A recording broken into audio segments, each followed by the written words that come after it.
The Flowers by Alice Walker. It seemed to Maya, as she skipped lightly from henhouse to pig pen to smokehouse, that the days had never been as beautiful as these.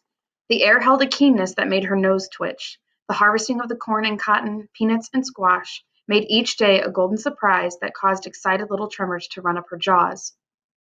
Maya carried a short, knobby stick. She struck out at random at chickens she liked and worked out the beat of a song on the fence around the pig pen. She felt light and good in the warm sun. She was 10, and nothing existed for her but her song, the stick clutched in her dark brown hand, and the tat-ta-ta-ta-ta of accompaniment.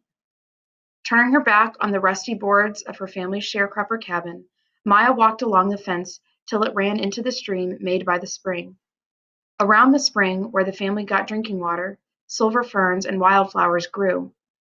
Along the shallow banks pigs rooted. Maya watched the tiny white bubbles disrupt the thin black scale of soil and the water that silently rose and slid away down the stream. She had explored the woods behind the house many times. Often, in late autumn, her mother took her to gather nuts among the fallen leaves. Today, she made her own path, bouncing this way and that way, vaguely keeping an eye out for snakes. She found, in addition to various common but pretty ferns and leaves, an armful of strange blue flowers with velvety ridges, and a sweet suds bush full of brown, fragrant buds.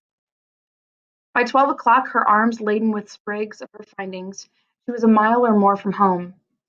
She had often been as far before, but the strangeness of the land made it not as pleasant as her usual haunts. It seemed gloomy in the little cove in which she found herself.